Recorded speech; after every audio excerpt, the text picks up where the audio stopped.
L'obésité à partir d'un certain degré constitue un problème de santé puisqu'elle expose à des complications qui peuvent être graves.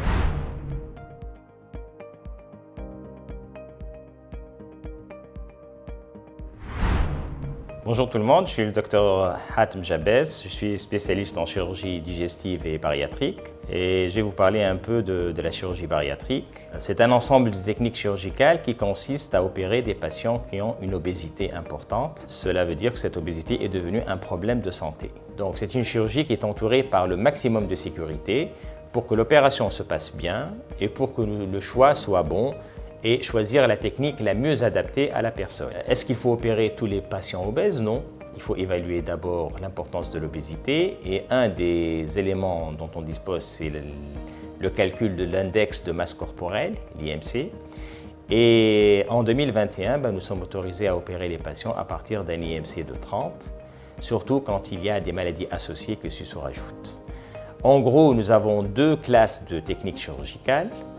Les techniques qui consistent à réduire juste la taille de l'estomac, ce sont des techniques restrictives et le chef de file de ces opérations-là est la sleeve gastrectomie.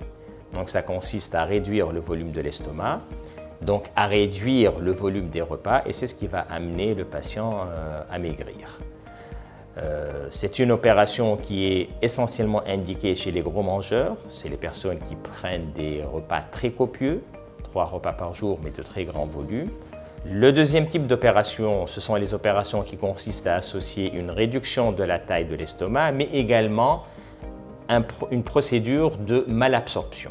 Pour arriver à faire ça, il s'agit de court-circuiter une certaine longueur d'intestin, ce qui va réduire l'absorption intestinale de ce qu'on a mangé.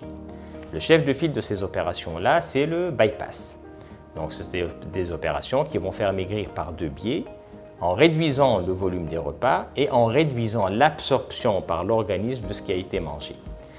Cette intervention est essentiellement indiquée chez les personnes qui sont plutôt grignoteuses ou mangeurs de sucre. Là également, le suivi post-opératoire est très important. Le patient doit pouvoir respecter les règles diététiques imposées par cette technique et surtout avoir un bon suivi nutritionnel.